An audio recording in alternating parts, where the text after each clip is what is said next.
Thanks for the award. I'd like to thank my editors, John Hillkirk and Elizabeth Rosenhall, who were just amazing in supporting my work on this story. This all started when I was talking to a source in the medical device arena who told me something that was a twist on what I understood about medical device injury, death, and malfunction reporting. As far as I knew, everything was in a database called MAUDE.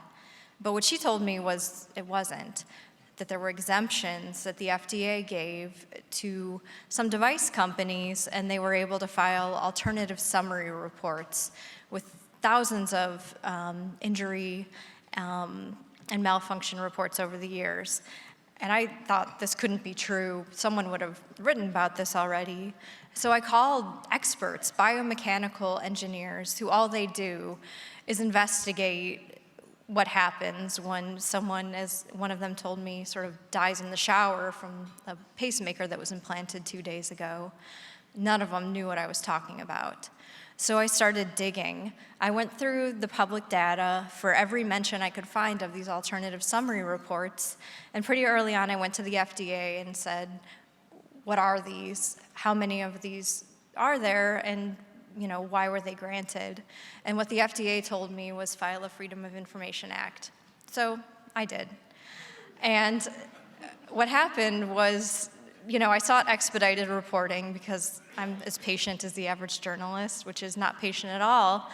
And I was denied, and I appealed, and I was denied again, and they said 22 months. It'll take 22 months to fulfill your requests.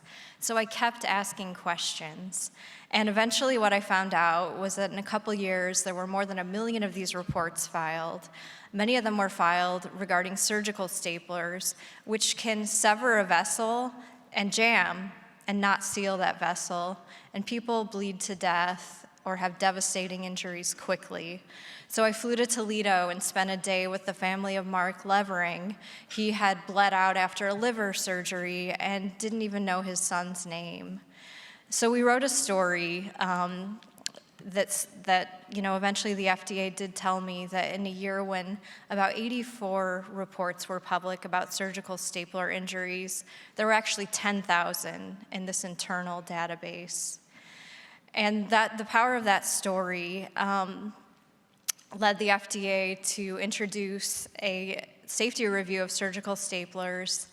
And in June of that year, the FDA opened this data. It was 5.7 million records, and that accounted for 40% of the medical device malfunction and injury records for the last 20 years.